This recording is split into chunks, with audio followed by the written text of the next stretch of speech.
Continuamos con nuestra serie línea por línea y el estudio de hoy veremos la vida de José en el libro de Génesis, capítulos 38 y 39. Pero primero iremos a la presencia del Señor en oración. Padre Celestial, te pedimos que nos des oídos para oír, corazón para obedecer y para regocijarnos en lo que leemos en las Escrituras.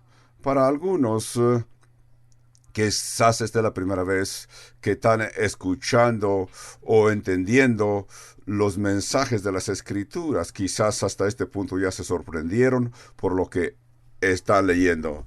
Sorprendidos por la gente que están llegando a conocer y a entender, porque parece que ellos los tenían en sus mentes como héroes. Y aquí se están dando cuenta que las gentes que tú usas, Padre Santo, son gente real, gente imperfecta, gente que solamente por tu gracia tú los has escogido y tú los has permitido y has decidido usarlos para tu gloria. Entonces, Padre, te pedimos que al estudiar esto nos anime para obviamente no ver estos ejemplos de estas personas, sino que antes esto nos anime a que todos fallamos, todos fallamos, y estamos en compañía de todos estos hombres que tú has usado después de que vemos que fallaron. Padre, estamos tratando de entender tu palabra para que tengamos un entendimiento más profundo acerca de lo que tú como Dios quieres hacer a través de nosotros y que nos conformemos a tus verdades que leemos en tu santa palabra. Padre Santo, todo esto te lo pedimos en el nombre de Jesús. Amén. Así que veremos a José, que era un jovencito de 17 años, cuando el Señor comenzó a tratar con él a través de sueños. Por ejemplo, pudimos ver en los estudios pasados que José estaba muy gozoso, contento. También vimos que era ingenuo, porque les dijo los sueños a sus hermanos, y en esos sueños los envolvía a ellos y les dice muy contento: tendré que decirles que en un sueño vi que todos éramos como manojos de rastrojo en los campos, y sus manojos se mostraban o se inclinaban a mi manojo. Qué hermoso, ¿verdad? Ellos no creyeron que esto era muy hermoso, porque al contrario, lo odiaron. Cuando su padre oyó los sueños, le llamó la atención aquel sueño que el Señor le había dado a José, porque en el segundo sueño envolvía el sol, las lunas y estrellas, y todos se postraban hacia la estrella de José. A este punto su papá Jacobo se puso medio nervioso y le dijo: ¿qué quieres decir? ¿Que acaso yo y tu madre y tus hermanos nos vamos a inclinar hacia ti? La respuesta es sí, así será, porque el Señor se iba a llevar a José a la edad de 17 años para que creciera, y iba a venir a ser el número 2 en autoridad bajo el faraón en Egipto, como ya lo sabemos. Iba a estar en autoridad de distribuir comida para todo el mundo, que hasta aquel mundo se conocía. Entonces sus hermanos, y primero sus hermanos, luego también su padre y su madre, todos se postraron a él sin saber que era su hijo o su hermano. Pero en el capítulo 37 también vimos que José fue vendido por sus hermanos a los madianitas, negociantes que estaban viajando hacia Egipto. En el estudio pasado, en el capítulo 38, vimos en ese capítulo 38 que vimos que así se puede notar un contraste un contraste que vemos en la historia de José, porque leímos el capítulo 37 y venimos al capítulo 38, nos dimos cuenta y nos preguntamos, pues, ¿qué está pasando aquí? Porque pudimos ver cómo esta historia era acerca de José y de repente la historia hace un cambio muy fuerte. Estábamos leyendo acerca de Judá, su hermano mayor de José. La historia cambia repentinamente porque mientras que José se encuentra en Egipto como por 20 años, en el capítulo 38, y pasaron como 20 años de tiempo y pudimos ver lo que estaba sucediendo en la familia de Jacobo a través de su hijo Judá en particular, porque esto nos quiere enseñar el contraste de lo que estaba sucediendo entre José y su familia. Antes que continuemos en lo que ya habíamos visto en el estudio pasado, quisiera darles una advertencia para los jóvenes. Digo jóvenes porque un joven, cuando usamos el término joven, se refiere a una persona que muestra juventud. La gente dice o se pregunta, ¿qué quieres decir con joven? Joven quiere decir como el Señor. Hay veces recoge a alguna persona en su vida joven para que haga la obra del Señor. En este caso, José era un joven, era ingenuo y muy bien parecido, y quizás eso le permitía hacer la obra del Señor. Porque cuando una persona es joven y bien parecido, tiene buena presentación, Dios puede usarlo más fácil, principalmente cuando esta persona es joven, cuando recibe con ingenuidad la palabra y orden del Señor. Y eso he visto que ha sido un patrón que podemos ver a través de la Biblia. Por eso es que esto a mí me impresiona cuando yo conozco a algún joven, no importa que sea ingenuo, y viene y me dice, hoy yo siento el deseo de servir al Señor, estoy ansioso que el Señor me use para cambiar el mundo. Y yo le digo, qué bueno, ven, ¿cómo te puedo ayudar? Samuel era un jovencito, muy joven, quizás más joven que José cuando el Señor le habló. Tenía un corazón para servir al Señor, su mamá y su papá lo dedicaron al Señor. Y cuando yo digo que lo dedicaron, en verdad lo dedicaron porque lo dejaron en el templo para que sirviera en el tabernáculo cuando era apenas un niño. Pero sus padres venían a Samuel cada año para traerle a Samuel diferentes vestidos de acuerdo a su crecimiento. Le traían pequeños vestidos sacerdotales. Y dice la escritura que Samuel ministraba al Señor vestido en efod de lino fino. El Señor le habló a Samuel diciéndole, Samuel, Samuel, Samuel, en el medio de la noche. Y Samuel le contestó diciendo, heme aquí, Señor, habla, que tu siervo escucha. También vemos al profeta Jeremías. Antes que fuera profeta, cuando era un niño, el Señor le habló y le dijo, te usaré para que hables a las naciones. Jeremías, siendo un niño, dijo, Señor, si apenas soy un niño. Esa fue su excusa. Soy un niño, nadie me va a poner atención. Y Dios le dijo, Jeremías, no me estés diciendo que eres niño. Yo te estoy hablando y yo hablaré a través de ti a las naciones. No temas cuando veas los rostros enfurecidos de las personas. Simplemente habla, porque Jeremías también era un niño, pero muy impresionante.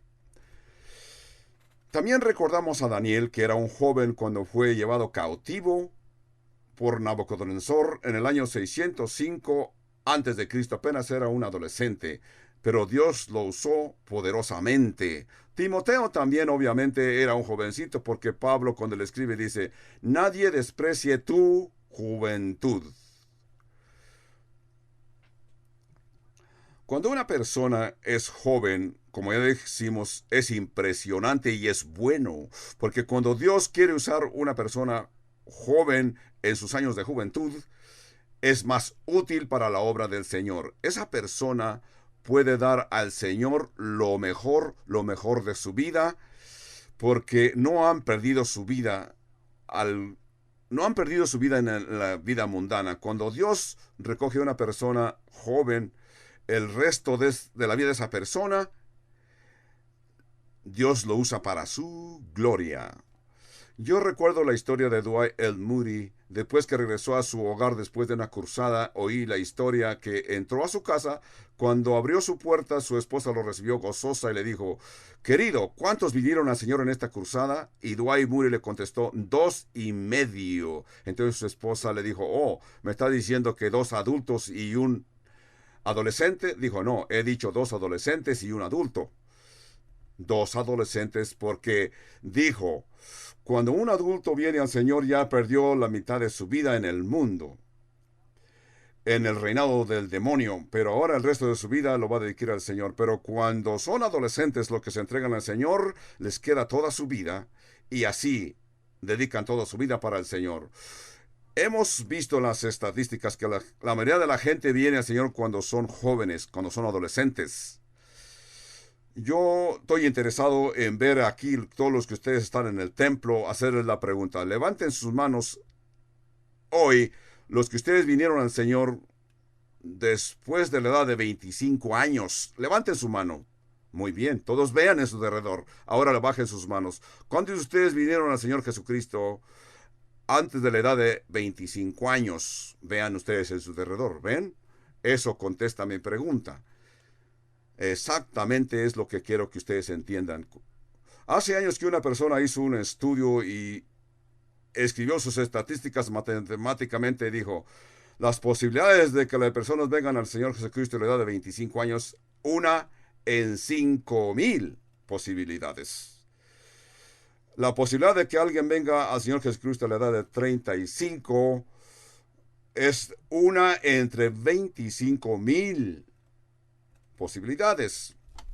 A la edad de 45 es 1 en 60,000. A la edad de 55 es 1 en 125,000 posibilidades. Y así el porcentaje disminuye o cambia de acuerdo a la edad de la persona. Por eso es que esto dice que si tú viniste a conocer al Señor Jesucristo a la edad de 75, podríamos decir claramente que eso fue un milagro, porque eso iba a contra de las estadísticas que hemos visto. Pero no importa que hayas venido al Señor, lo importante es que hayas venido a conocer al Señor. Pero en el caso de José, a la edad de 17 años, a una edad muy tierna. Así que vamos a ver en el capítulo 38 y luego quizás pasemos al capítulo 39. Como ya mencioné, el capítulo 38 lo leeremos por 2 razones. Para ver el contraste entre José, como lo vimos en el capítulo pasado y la historia continuó hasta los siguientes capítulos. El contraste entre José y el resto de su familia, sus hermanos, Judá especialmente. Específicamente vemos la diferencia, porque la diferencia es como blanco y negro, como la luz y la oscuridad. En segundo lugar, no solamente para ver el contraste, sino para mostrarnos cómo continúa la continuación. Para esto nos da y nos enseña la genealogía, la continuación de la genealogía del linaje a través de Judá hasta el Señor Jesucristo. Y esto nos va a mostrar en otras diferentes escrituras, en el libro de Ruth, la genealogía del rey David. Y luego los mismos nombres van a aparecer en el capítulo 1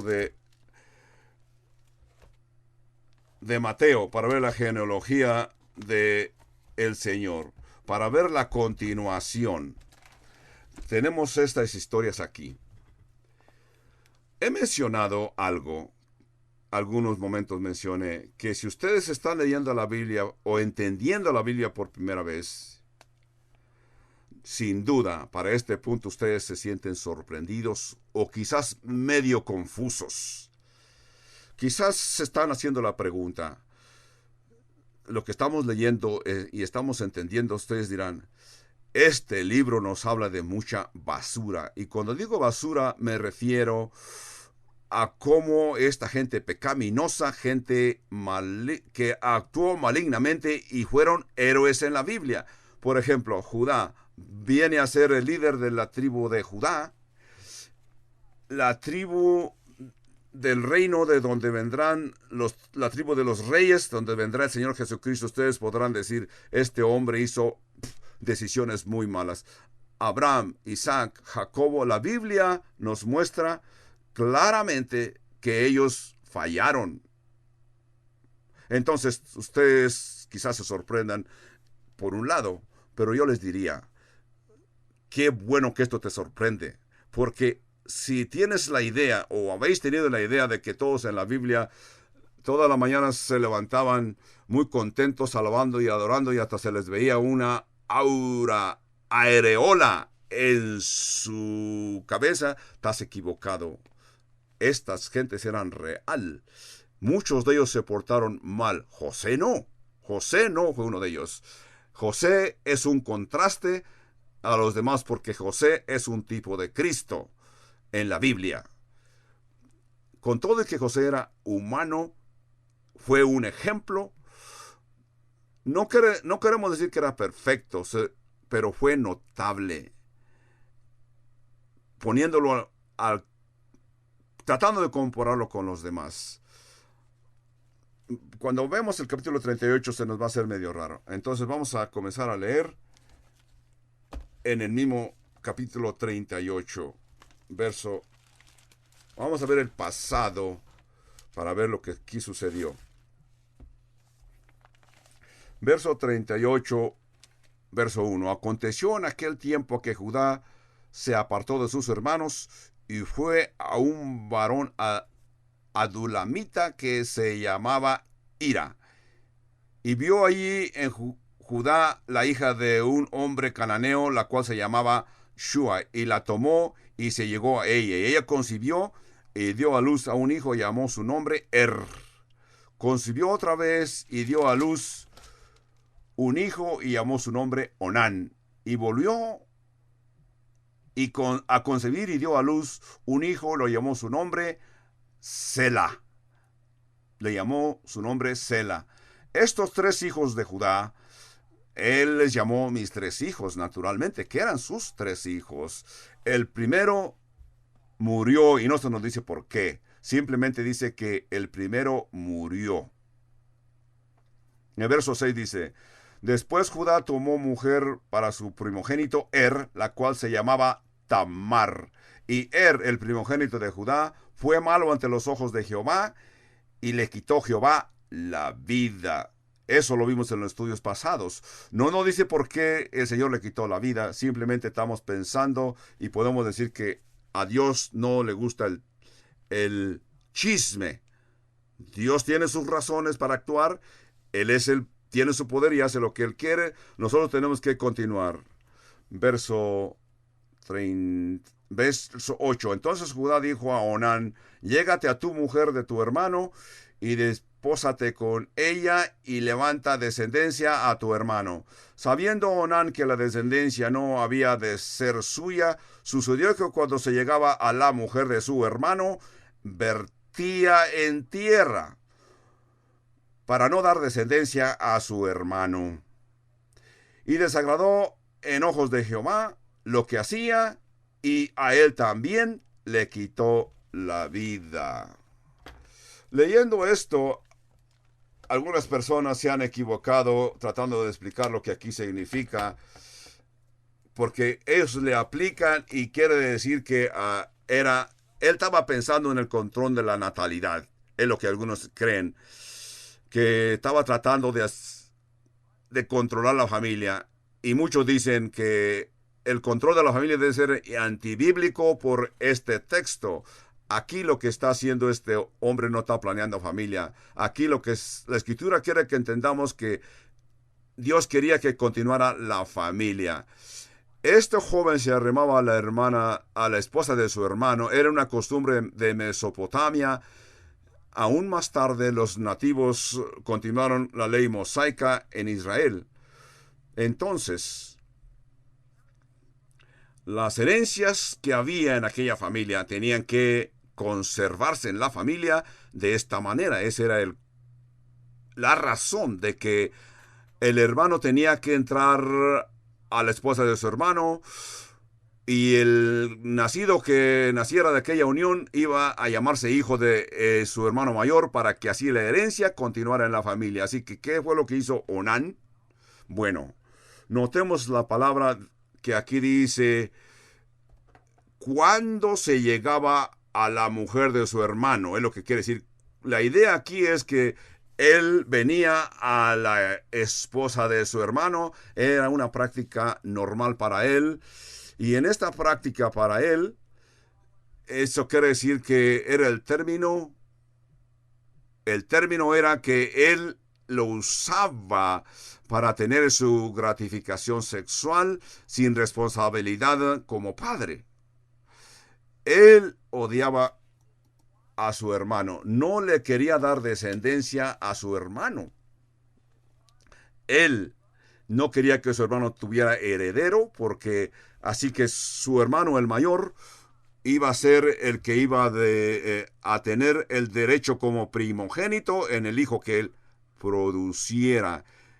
Él quería tener el derecho de primogénito, él quería estar enfrente, así él iba a ser dueño de la herencia, o sea, lo que su hermano mayor había poseído. Por eso es que él pensaba: mi hermano va a ser dueño de todo, yo no tendré nada. Entonces, él no quiere pasar la genealogía de su hermano, porque él es egoísta y no quiere levantar descendencia a su hermano mayor. Por eso es que vemos que Dios lo mató. Es lo que la escritura dice. Porque dice aquí que lo que hacía desagradó a los ojos de Jehová, lo que hacía, y a él también le quitó la vida. Observemos lo que sigue en el verso 11. Y Judá dijo a Tamar su nuera: quédate viuda en casa de tu padre.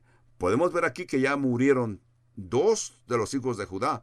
Por eso es que Judá piensa y dice: no podemos continuar con esto ni arriesgar a esto. Repetimos verso 11. Y Judá dijo a Tamar su nuera: quédate viuda en la casa de tu padre hasta que crezca Selá, mi hijo.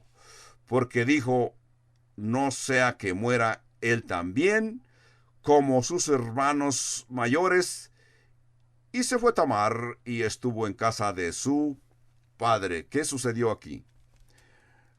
Yo creo que Judá le dijo: hija mía, ve y continúa viviendo en la casa de tu padre. Lo que Judá está pensando: no le daré mi hijo número 3, porque lo que va a suceder claramente está visto, que si ya murieron mis dos hijos mayores, este también puede morir.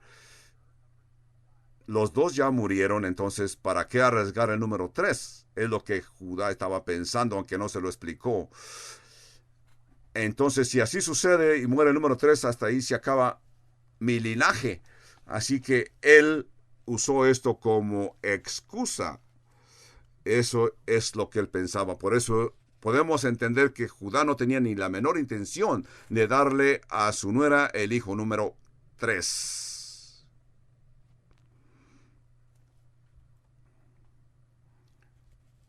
Dice aquí que se quedó en la casa de su padre. Verso 12. Pasaron muchos días y murió la hija de Súa, que era la mujer de Judá. Después Judá se consoló y subía a los trasquiladores de sus ovejas a Timnat, y él y su amigo Ira el Adulamita. Este amigo que tenía, recordemos en los pasajes que leímos antes, que Judá tenía este amigo llamado Adulamita. Fue y le dijo: sabes que mi esposa murió, ya se me pasó los días del duelo, Así que él decidió ir a visitar a su amigo el adulamita. Verso 13. Y fue dado aviso a Tamar diciendo: He aquí tu suegro sube a Timnat a trasquilar sus ovejas. Entonces se quitó ella los vestidos de su viudez y se cubrió con un velo y se arrebozó y se puso a la entrada de Enaim junto al camino de Timnat, porque veía que había crecido Selá y a ella no se le era dado a él por mujer. Y la vio Judá y la tuvo por ramera, porque ella había cubierto su rostro.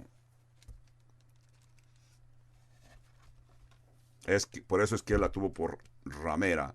Parece ser que ella se vestía como si fuese una prostituta del templo, sabiendo el carácter que tenía su suegro. Las prostitutas del templo en aquellos días, como ya hemos mencionado, este tipo de mujeres eran cananeas que usaban esta forma de adoración. Venían a los templos de los cananeos y ahí practicaban su prostitución. Entonces, las personas creían que era una forma de adorar a través de esta práctica maligna. Cuando los hombres que estaban trabajando en sus campos y los invitaban a esta iglesia y decían: esto está bueno, yo me hago miembro de esta iglesia, y de esta forma estas iglesias lograban muchos convertidos, porque dice que se cubrió su rostro. Vamos a ver el verso 16. Para continuemos el verso 16. Se apartó del camino hacia ella y le dijo: déjame ahora llegarme a ti, pues no sabía que era su nuera. Y ella le dijo: ¿qué me darás por llegarte a mí? Podemos ver que ella tenía intención de continuar. Ella tenía la intención de continuar el linaje. Ella pensó: no tengo hijos para poder continuar el linaje en esta familia. Así que ella se desfiguró para poder obtener, así poder engendrar y continuar el linaje en su familia. Por eso es que ella le dijo: ¿qué me darás? ¿Qué me darás para llegarte a mí? Él respondió: yo te enviaré del ganado un cabrito de las cabras. Y ella dijo: dame una prenda hasta que lo envíes. Ella hace una pregunta normal.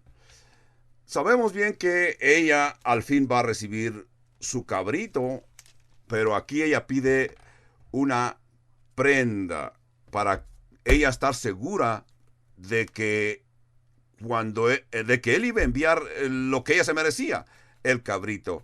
Hicieron un trato. Él ofrece un cabrito, dice ella: bueno, es cierto que me vas a dar un cabrito, pero yo no veo ese cabrito. Así que, ¿qué me vas a dejar como responsiva para cuando tú me envíes el cabrito?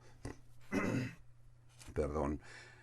Entonces Judá dijo: ¿qué prenda te daré? Ella respondió: tu sello, tu cordón y tu báculo que tienes en tu mano. Y él se los dio. Y se llegó a ella, y ella concibió de él. Tan fácil así.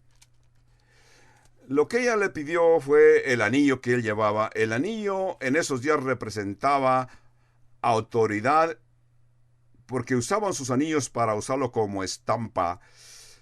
Cuando ellos iban a comprar algo y querían pagar por lo que ellos compraban, con el anillo estampaban en algún papel, y en el anillo estaba su nombre o alguna seña especial, y lo usaban para después pagar la transacción o el trato que habían hecho. Ese anillo que llevaban en esos días era legal. Todas las gentes lo respetaban. Era como una tarjeta de crédito. Como nosotros en nuestros días tenemos tarjetas de crédito, tarjetas llamadas Visa, Mastercard o algunas otras. Entonces, Tú vas allá y cuando haces trato con alguien, pasas la tarjeta de crédito. En este caso, ella le pidió su tarjeta de crédito, él aceptó y se los dejó. Ella dijo, él pensó, no es problema, pero él no supo que ella concibió. Verso 19. Luego se levantó y se fue y se quitó el velo de sobre de sí y se vistió las ropas de su viudez. Y Judá envió el cabrito de las cabras por medio de su amigo el adulamita, para que éste recibiese la prenda de la mujer, pero no la halló. Ustedes están pensando, y tendré que explicar. Aquí estamos viendo una cultura cananea. Esta cultura cananea tenía muchas de sus prácticas religiosas adquiridas de Mesopotamia. En Mesopotamia fue el lugar de donde vino Abraham originalmente. Y a través de los años, en aquella cultura en Mesopotamia usaban prostitutas. De la forma que ellos hacían es que la idea era que las prostitutas era un emblema de la diosa Istar, la diosa de la fertilidad, la diosa Istar. Esa diosa representaba a Istar y las prostitutas representaban a aquella diosa. Las personas antes de sembrar sus campos en la agricultura, primero iban a ese templo para tener ceremonias religiosas y se buscaba una prostituta que era un emblema de la diosa Istar. La idea era que allí establecían un matrimonio divino con la diosa y así iban y ellos sembraban sus campos y la creencia era que después de estas ceremonias ellos iban a tener una cosecha abundante. Era una creencia común mundana que nosotros sabemos que era simplemente creencia religiosa. He aquí Judá, que él es descendiente del linaje de Abraham, Isaac y Jacobo. Ellos ya tenían su Dios, el Dios verdadero, pero entre ellos había gente que tenían estas costumbres que venían de Mesopotamia. Por eso es que aquí adoraban a un Dios falso. Podemos ver claramente que por eso es que estos se confundían con esas prácticas paganas. Pero él cumplió con enviarle el cabrito. Verso 29 dice, y preguntó a los hombres de aquel lugar diciendo, ¿dónde está la ramera de Enaim junto al camino? Y ellos le dijeron, no ha estado aquí ramera alguna. Entonces él se volvió a Judá y le dijo, no la he hallado.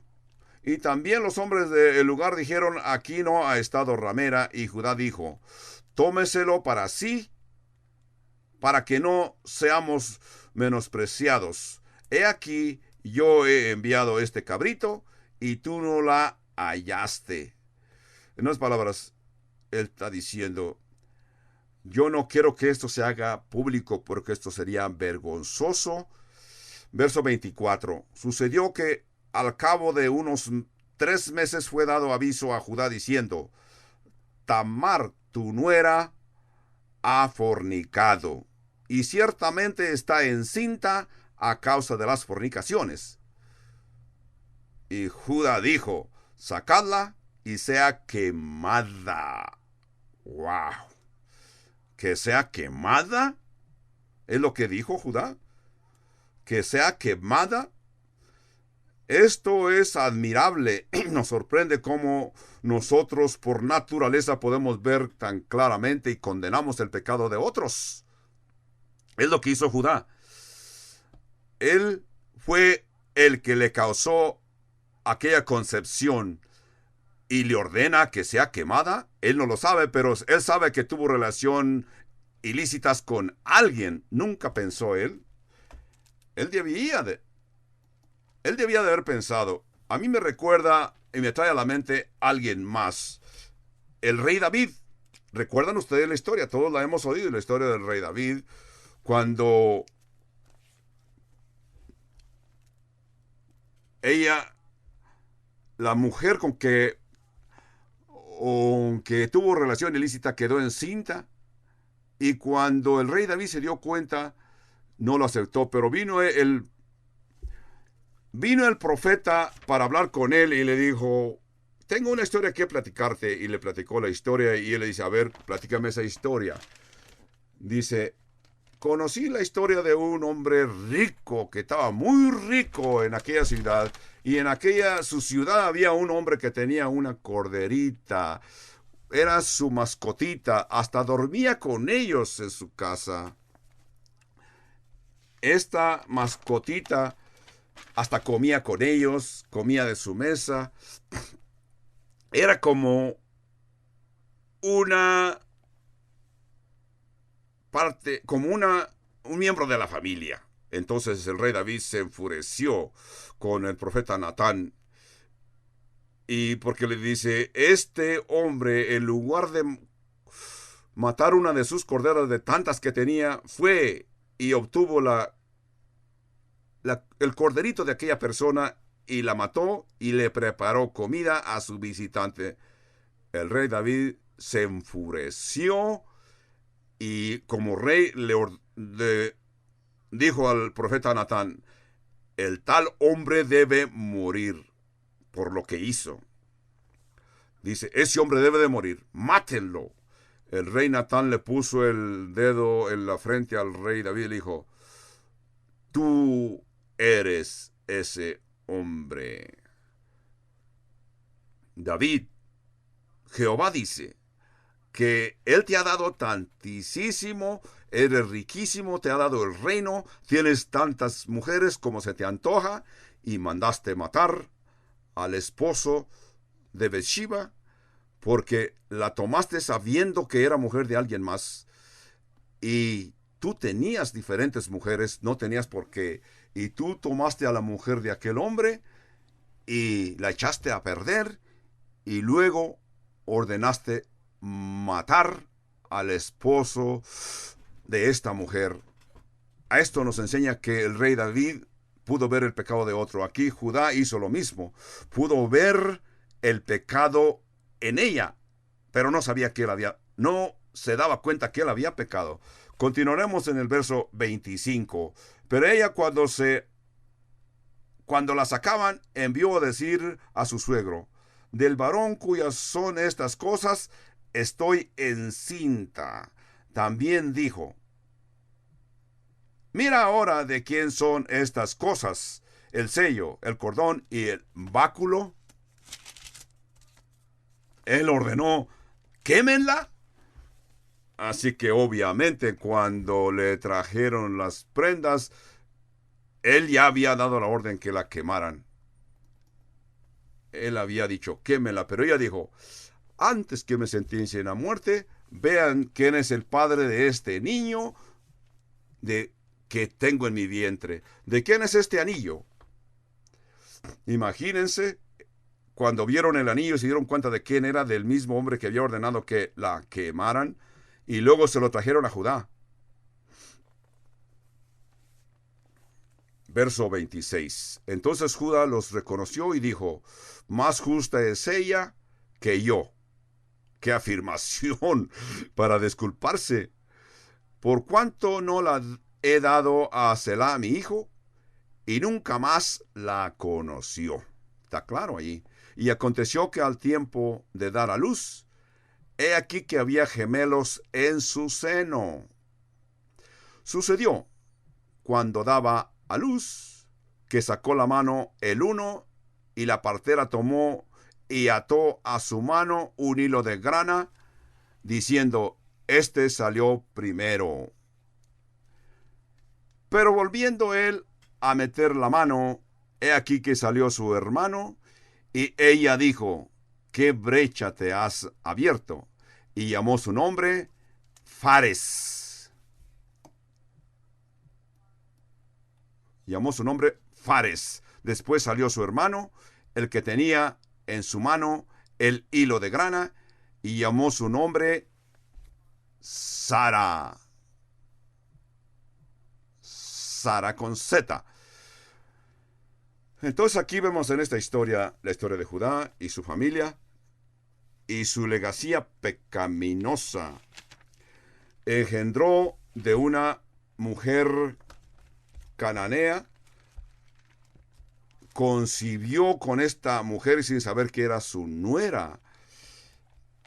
Y todas estas frases vienen a ser más y más como los cananeos que vivían en aquella región.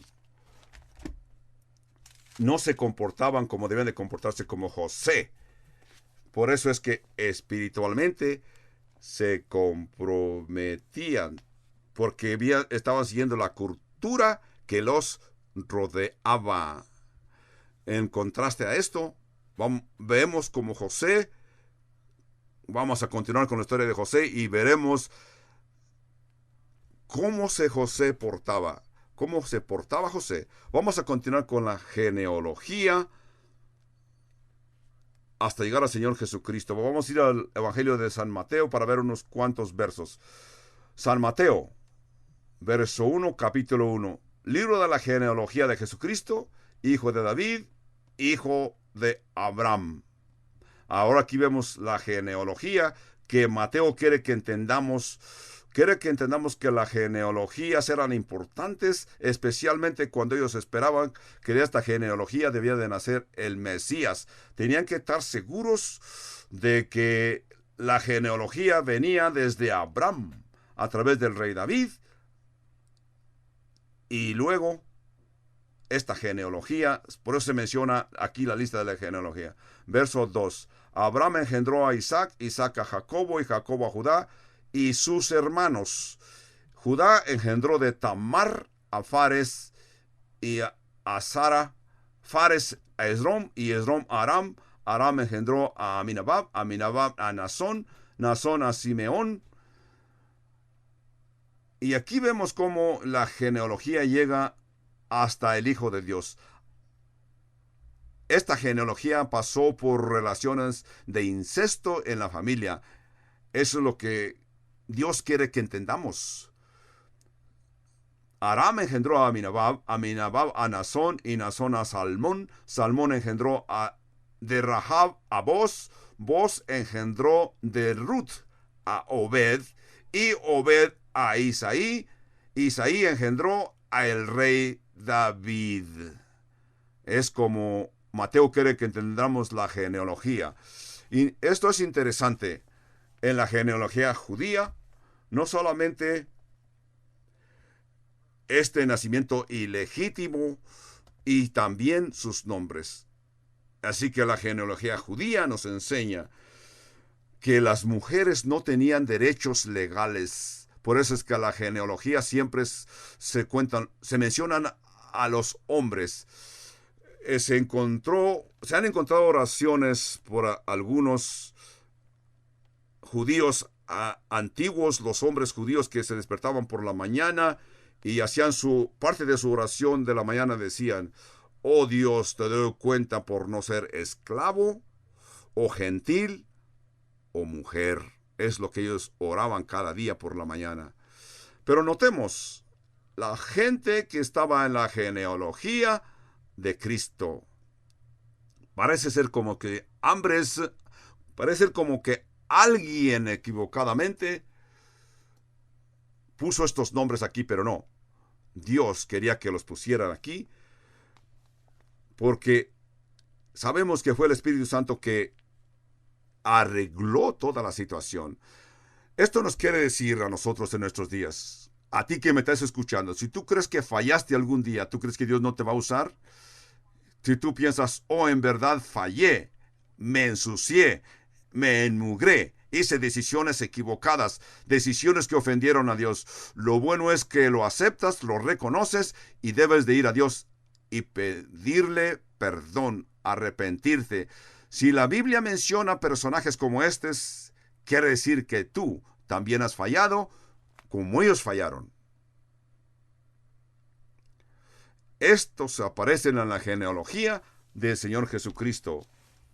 Regresamos al capítulo 38 de Génesis. Ahora vamos a pasar al capítulo 39 para ver a José ya en Egipto. Mientras que el capítulo 38 nos está mencionando allá, el capítulo 39 ahora nos va a llevar a Egipto. Sabemos que pasaron un gran número de años y en esos años no se mencionó José.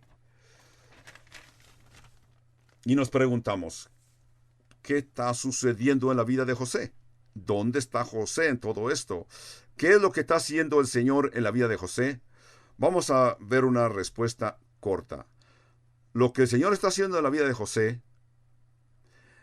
está desarrollando el carácter de José. José tenía fe. José confiaba en Dios. Aunque sabemos que era ingenuo, pero su fe en Dios estaba bien cimentada. Él era un muchacho inocente. Pasó por procesos como una semilla pasa por procesos. De la forma que a veces el Señor desarrolla nuestra fe, aunque no nos gusta, nos pasa por dolores. Nos pasa por situaciones dolorosas.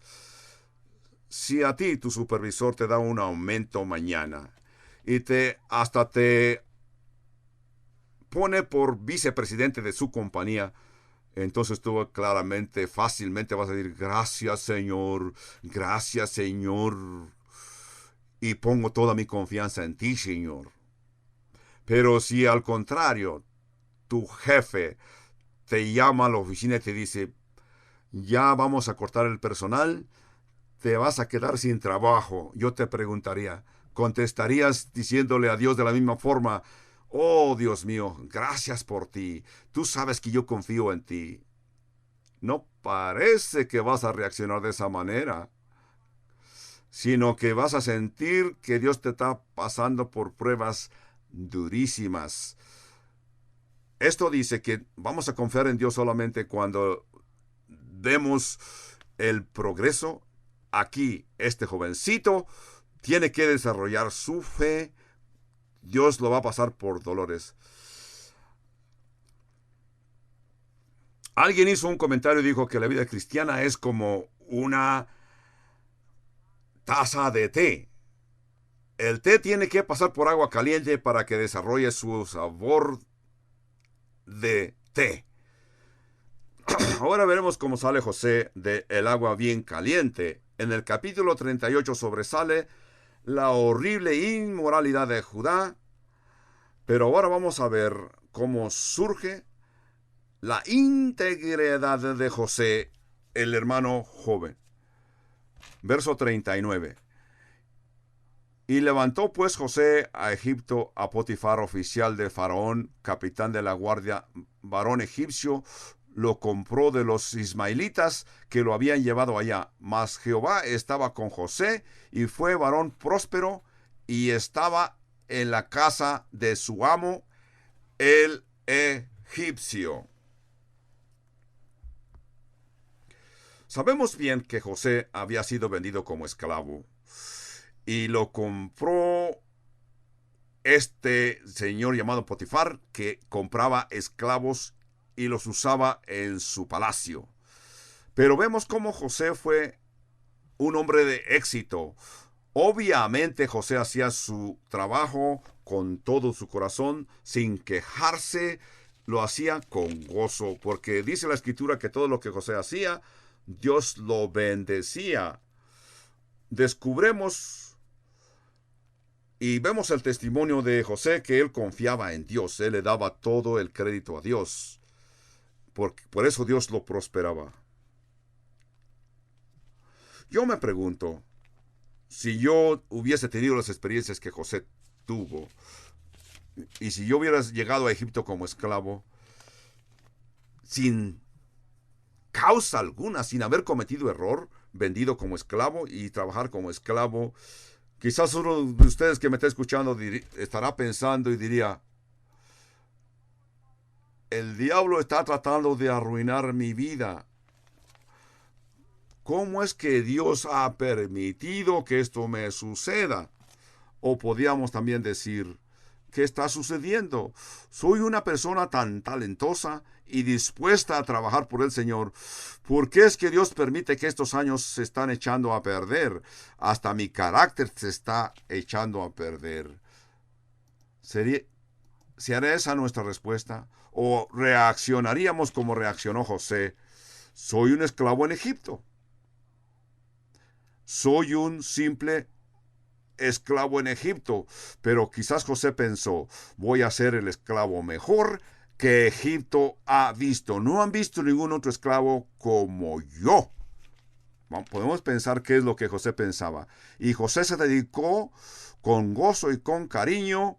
Así, tú también, si te encuentras en una situación adversa, debes de pensar que eres vulnerable y que Dios es soberano.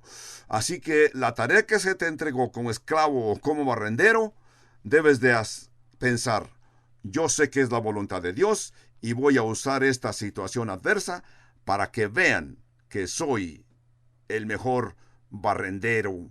Quizás ustedes están pensando, es que tú no sabes qué tipo de trabajo tengo. El trabajo que tengo es el trabajo que hace cualquier gente de la calle, barrer.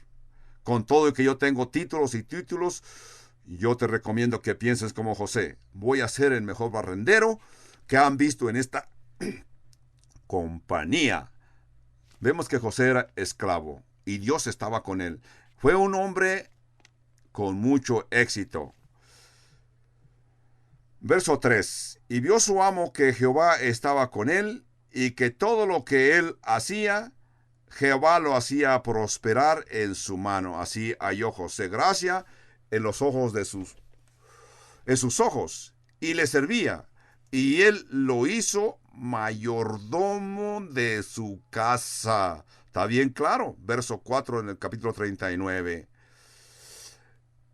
Y entregó en su poder todo lo que tenía. Y aconteció que desde cuando le dio el encargo de su casa y de todo lo que tenía, Jehová bendijo la casa del egipcio a causa de José, y le bendició. Y la bendición de Jehová estaba sobre todo lo que tenía, así que en casa como en el campo. Podemos ver que José tenía el toque, como un toque mágico, porque todo lo que tocaba, sabemos que Jehová lo tocaba, porque todo lo que José tocaba prosperaba. No solamente que tenía un toque de poder y la determinación, también tenía la determinación de ser fiel y presentar un testimonio fiel para gloria de Dios. Esto es maravilloso. Un testimonio fiel. Todo lo que él hacía, lo hacía con éxito. En todo él le daba gloria a Dios. Si tú y yo vivimos de esta manera, puedes esperar una visita de el amigo que vive en la vecindad, que es el diablo, el tentador. Si tú tratas y has decidido vivir para Dios y darle la gloria a Dios, y tu deseo es glorificar a Dios, tú no creas que el diablo se va a reír y te va a aplaudir y decir, qué bien, estás bien, está bien. No, al contrario. Satanás y todos sus demonios ven que te has dedicado a Cristo. ¿Tú crees que van a decir, oh, qué hermoso? Vengan todos los demonios y démosle un aplauso a esta persona. No, estás equivocado si piensas así. Al contrario, los demonios están haciendo planes para atacarte. He aquí José, es joven, es soltero, es un hombre muy bien parecido. ¿Qué sucede cuando el diablo lo ve? Así que el diablo está maquilando cómo confundir a José. Hasta este punto hemos visto que José era un hombre con mucho éxito. C.S. Lewis hizo sus comentarios acerca de esto. C.S. Lewis piensa que el diablo le dijo, hey José, estás actuando muy bien. Has pasado la prueba, las tentaciones, las amarguras. Ni siquiera te has amargado contra tus hermanos, con todo y que sabes bien que te vendieron injustamente. Has pasado la prueba de que estuviste encarcelado, ahora estás trabajando y has tenido mucho éxito. ¡Qué bien! Te ves bien. Pero no he acabado contigo. Continuaré, porque te traeré unos dolores para llamar tu atención. Tenemos que entender de que el enemigo de tu alma, el diablo, los demonios, te han estudiado continuamente. Ellos te conocen. Conocen tus fuerzas, conocen tus debilidades. Saben cuando tú puedes ser vulnerable. Saben las cosas que Satanás te puede traer. Tienes que estar listo, preparado, esperando esos ataques demoníacos. Porque hay una escritura en el Evangelio de Lucas, capítulo 4, verso 13, dice: cuando el diablo hubo acabado toda tentación, se apartó de él por un tiempo. Fíjense, al mismo Señor fue tentado por el diablo, continuamos a nosotros. Es una verdad que tenemos que entender. Quizás tú has sobrevivido a una tentación y te mofas y dices: yo puedo pasar la tentación. A mí la tentación no me molesta. Satanás está esperando por una oportunidad adecuada. Ve lo que pasó con José. O veamos lo que pasó con José, verso 6 del capítulo 39. Y dejó todo lo que él tenía en manos de José, y con él no se preocupaba de cosa alguna, sino del pan que comía. Imagínense lo que hacía el jefe de José. Tenía tanta confianza en José, quien se preocupaba en ver sus cuentas, si es que había dinero en el banco o no. Él estaba satisfecho porque sabía que tenía mucho que comer. Este hombre se dio cuenta que José era fiel y le podía poner en él toda su confianza. Simplemente él decía: tengo buena comida, porque siempre le ponían buena comida frente a él y quedaba satisfecho. En el verso 6 continuando dice: y era José de hermoso semblante y bella presencia. Es el verso 6, la última parte. Un hombre joven, bien parecido, soltero, en un territorio pagano donde José podía haber pensado: aquí nadie me mira, ¿qué importa? Nadie se va a dar cuenta. Entonces ustedes se preguntarán: ¿qué hizo José en esa situación? Verso 7. Aconteció después de esto que la mujer de su amo puso sus ojos en José. Evidentemente, Potifar no era el único que estaba impresionado con el comportamiento de José, sino que la esposa de Potifar también se dio cuenta de este comportamiento tan limpio de José. Veamos cómo dice aquí. La mujer de su amo puso sus ojos en José y le dijo: duerme conmigo. ¿Qué quiere decir? Le ordenó que entrara en la cama con él. Es lo que está diciendo aquí.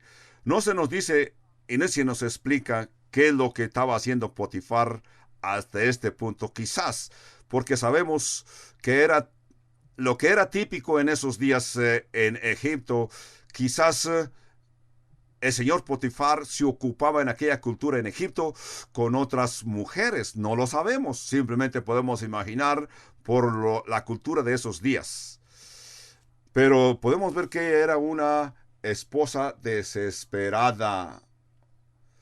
Ella pensó: aquí puedo solucionar mi problema con este joven esclavo de mi casa, José. Verso 8 dice: pero y él no quiso. Él se opuso y dijo a la mujer de su amo: no, de ninguna manera. He aquí que mi señor no se preocupa conmigo de lo que hay en su casa, y ha puesto en mi mano todo lo que él tiene. No hay otro mayor que yo en esta casa, y ninguna cosa me ha reservado sino a ti, por cuanto tú eres su esposa, su mujer. En primer lugar, notemos José, cómo José contrarrestó su tentación. ¿Cómo contrarrestó José esta tentación? Por la convicción que tenía en Dios.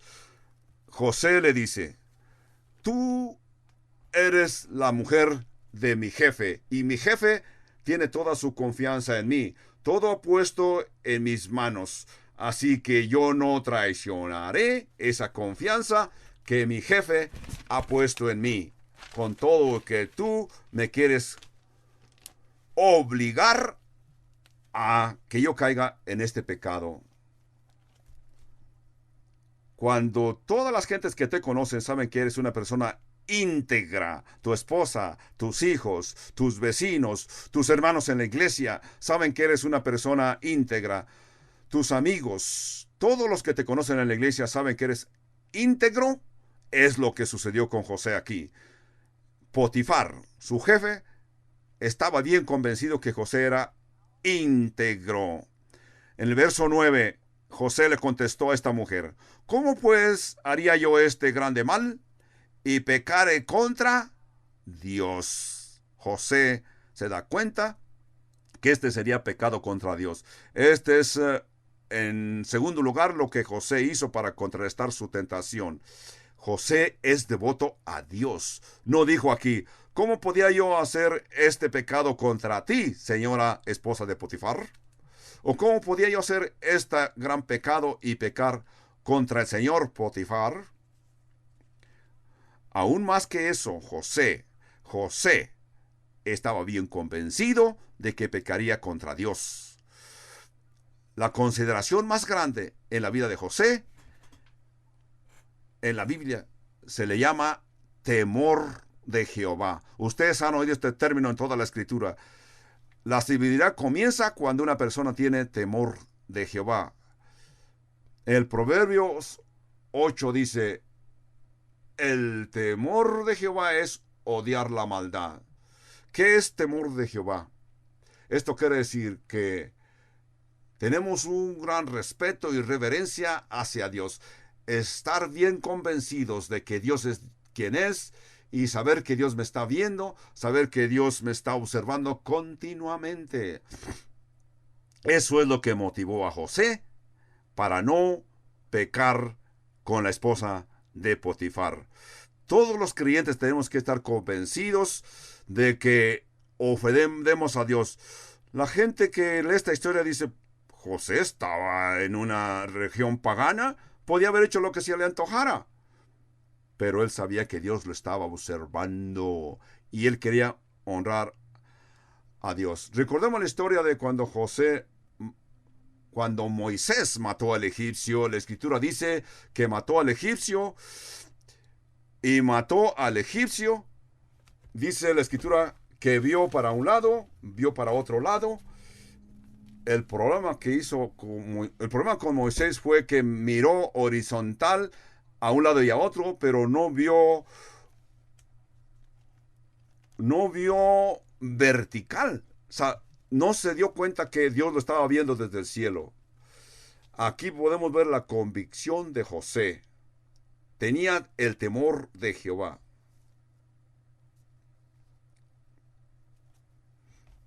Verso 10 dice: hablando ella a José cada día. Esto no fue cosa de una sola ocasión, sino que cada día ella lo molestaba con la idea: ven y acuéstate conmigo. Ese es, vemos aquí el punto número 3 en la vida de José. José sabía que esta mujer lo estaba molestando continuamente, tratando de echar a perder su reputación. Cada día lo molestaba, pero José sabía lo que él quería hacer. Él continuaba contestándole: no, no, no. Vino a ser el patrón en la vida de José.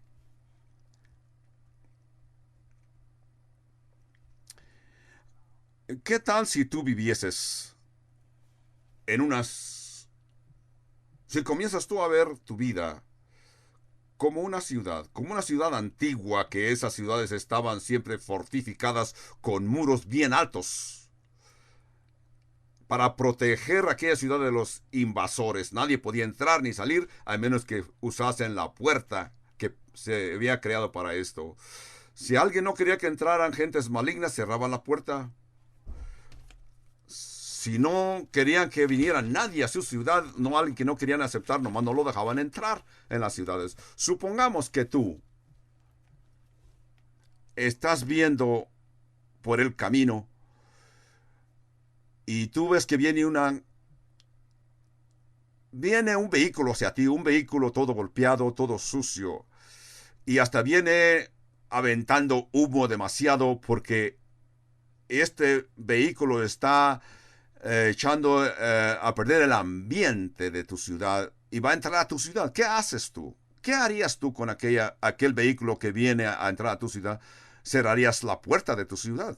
Cerrarías la puerta de tu casa. Así que tus oídos, en este caso, en el caso de José, serían las puertas de la ciudad. Si tú permites que ese vehículo entre a tu ciudad, va a contaminar, va a estimular, y si la dejas entrar varios días a tu ciudad se va a contaminar. Todas esas impurezas que ese camión viejo trajo.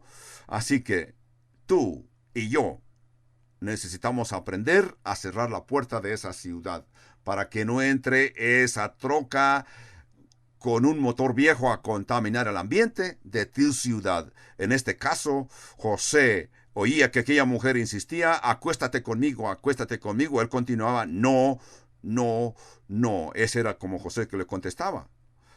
No solamente deseaba acostarse con ella. En el verso 10 dice: hablando ella a José cada día y no escuchándola él para acostarse al lado de ella, para estar con ella. José estaba bien convencido de lo que ella quería. Él simplemente no dijo: mire, señora Potifar, déjeme testificarle, déjeme explicarle lo que debe de hacer, déjeme hacer uso de mi ministerio, quiero explicarle qué es lo que tiene que hacer, déjeme hablarle de las escrituras. No, lo que José hizo fue huir, huyó de ella. Ustedes han oído testimonios de muchos hermanos que con muy buenas intenciones han fracasado porque cuando se les presenta a una persona del sexo opuesto, dicen que es que lo van a testificar, dicen que es que van a orar con ellos. Lo que tienes que hacer inmediatamente es decirle no y retírate de esa persona. Martín Lutero lo explicó de esta manera: quizás no podemos detener que los pájaros vuelen en derredor de nuestra cabeza, pero sí puedes detenerlos de que hagan nidos sobre de tu cabeza. Veamos lo que hizo aquí José. Él continuó diciendo: no, no, no. Esto implica que huyó de ella. Verso 11. Aconteció que entró él un día en la casa para hacer su oficio, y no había nadie de la casa allí. Y ella lo asió de su ropa, diciendo: duerme conmigo. Vemos que José tenía problemas con sus vestidos, con su túnica. Supimos que sus hermanos lo aborrecieron por la túnica de colores. Ahora, en Egipto, dice aquí que esta mujer lo asió de sus ropas. Parece ser que él debía de haber pensado en sus ropas. Allí ella lo asió de sus ropas, diciendo: duerme conmigo. Entonces él dejó su ropa en las manos de ella y huyó. Aquí encontramos el término: él huyó y salió de ahí. Él simplemente dijo: yo me voy de aquí. Se fue de ahí. Verso 13. Cuando vio ella que le había dejado su ropa en sus manos y había huido, fuera. Todos sabemos que cuando vemos una situación peligrosa, pecaminosa, tenemos que huir de la situación e ir a buscar a Dios, ir a buscar la influencia de Dios, buscar la influencia de los hermanos que conocen a Dios. Eso es lo que tenemos que hacer, huir de esas situaciones. Verso 14. Y llamó a los de la casa y les habló diciendo: mirad, nos ha traído un hebreo para que hiciese burla de nosotros. Vino él a mí para dormir conmigo, y yo di grandes voces, y viendo que yo alzaba la voz, y gritó y dejó junto a mí su ropa y huyó y salió. Ella puso junto a sí la ropa de José hasta que vino su señor a la casa.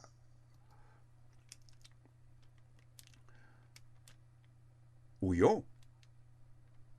Ella figuró su historia y hizo ver como que José, el que había entrado con fin de burlarse de ella.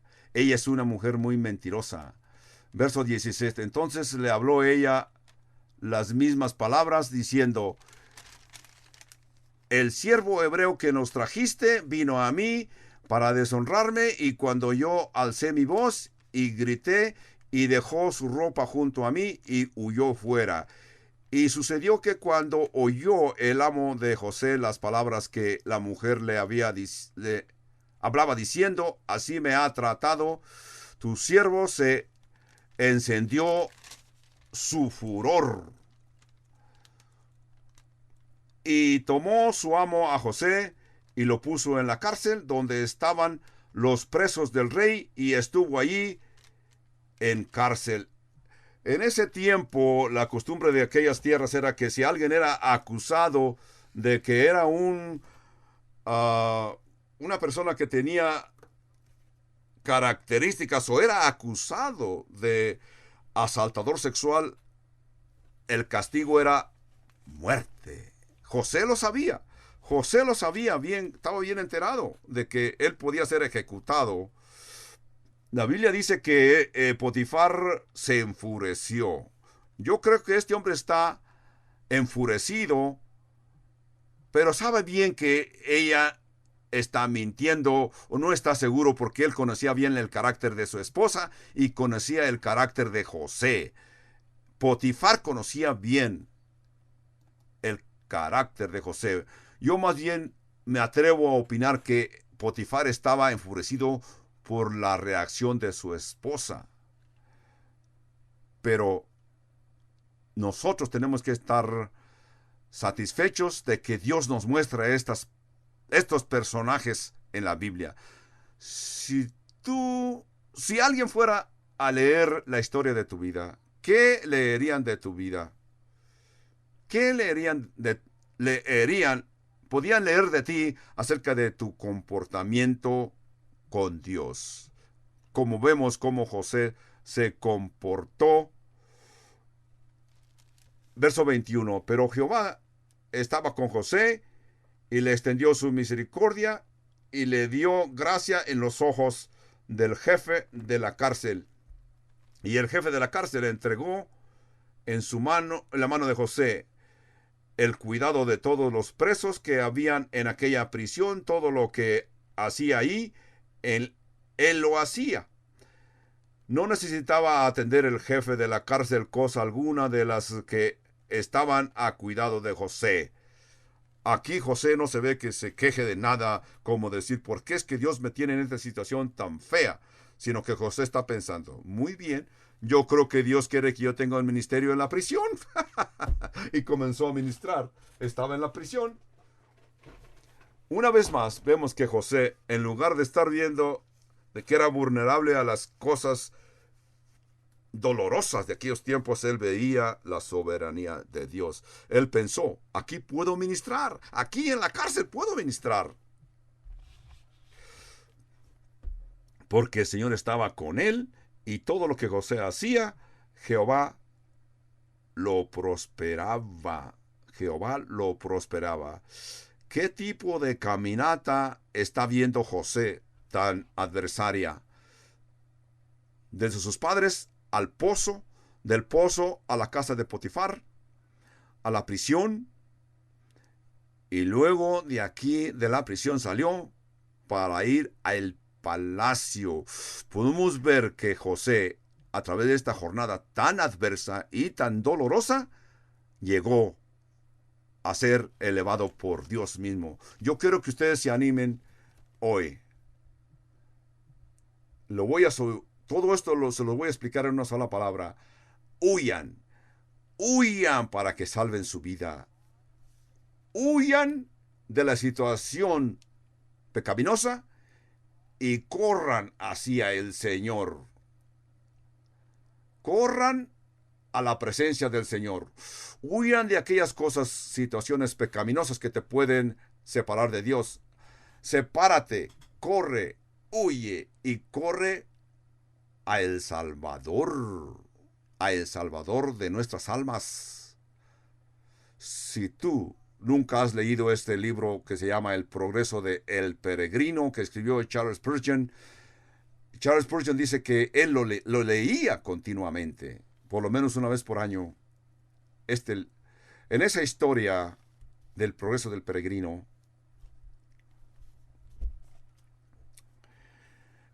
el carácter de esa historia se llamaba Cristiano. Se está saliendo de una ciudad que se le llama la ciudad de destrucción.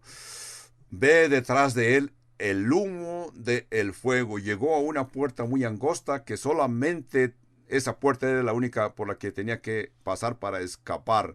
Él oye los clamores de las gentes que vienen detrás de él. Él dice que se puso los dedos en sus orejas porque no aguantaba los clamores que venían detrás de él, sino que él al contrario gritaba vida, vida, vida eterna. Pasó por aquella puerta angosta y fue a la vida celestial. Vivió. ¿Qué quiere decir esto? Que cuando tú te encuentras en una situación comprometida, huye y piensa en la vida eterna. Huye del pecado y ven al Salvador. Así concluimos hoy el estudio de hoy. Vamos a la presencia del Señor para darle gracias en oración. Padre Santo, hemos podido apreciar la vida de José y Judá, dos hermanos de la misma familia. Uno que cayó en la vida pecaminosa de aquella cultura donde vivía, cometió el pecado y la cultura de aquella región lo engañó y cayó en pecado y ofendió a Dios. Pensemos como Daniel también en su juventud, él puso en su corazón no contaminarse. Así que lo que hizo José en esa hermosa actitud, en esa actitud de lealtad, en esa fidelidad, esa lealtad de José que había en su corazón, Padre, eso debe de ser un buen ejemplo para nosotros. Padre Celestial, te pedimos que así como José huyó aquel día, no importa qué nos cueste, a nosotros también podamos huir del pecado y correr a nuestro Salvador. Padre Santo, para algunos que me están escuchando, quizás se encuentran en situaciones adversas y hasta este punto deben de huir. Padre Santo, cosas que hacen, cosas en que están participando. Padre Santo, yo te pido que le des el valor, pongas los medios para que se salgan de esas relaciones pecaminosas, esas relaciones que a ti te ofenden, Padre Santo. Para algunos de nosotros quizás también tenemos situaciones que tenemos que separarnos. Algunos que me están escuchando, yo les recomiendo, acepten al Señor Jesucristo. Quizás por primera vez has llegado a entender cómo huir y cómo correr o qué hacer para correr a tu Salvador. Tú que me estás escuchando y por primera vez has entendido y nunca has venido, Señor Jesucristo, sino que esta es la primera vez que estás en una oportunidad porque es la primera vez que has entendido el plan de Dios y que puedes huir y venir al Señor Jesucristo. Hoy yo te digo que esta es tu oportunidad, que huyas, que te separes y vengas al Señor. Y puedes venir al Señor. Yo te pido que hagas una decisión. Tú que me estás escuchando a través de la radio, a través de la internet, en alguna forma me estás escuchando estas palabras que vienen de la presencia del Señor. Cualquiera que sea esa situación adversa y pecaminosa en que te encuentras, yo te pido que hagas una oración allí en tu corazón. Cierra tu mente, cierra tu oído a las cosas mundanas que te rodean y haz una oración de fe. Pide al Señor que venga a tu corazón. Arrepiéntete de esas cosas horribles de las que participaste voluntariamente. Arrepiéntete y pon en tu mente, en tu corazón, la fe de Cristo y la fe de que Dios te recibe tal y como eres. Y si así es, yo te pido que tú, como señal de humildad y señal de aceptación, levantes tu mano y hagas esta oración, para que así te entregas al Señor, recibes al Señor Jesucristo en tu corazón, naces de nuevo, eres una nueva criatura, y así tienes mucho que ganar y pasas de muerte a vida, y así vives en la presencia del Señor. Todo esto te lo pido, Señor, que pongas los medios en estas personas que me han escuchado hoy, en el nombre del Señor, no en el nombre de nosotros, pero en el nombre y por la obra de tu Hijo Jesús, por la obra de nuestro Señor Jesucristo. Amén y amén.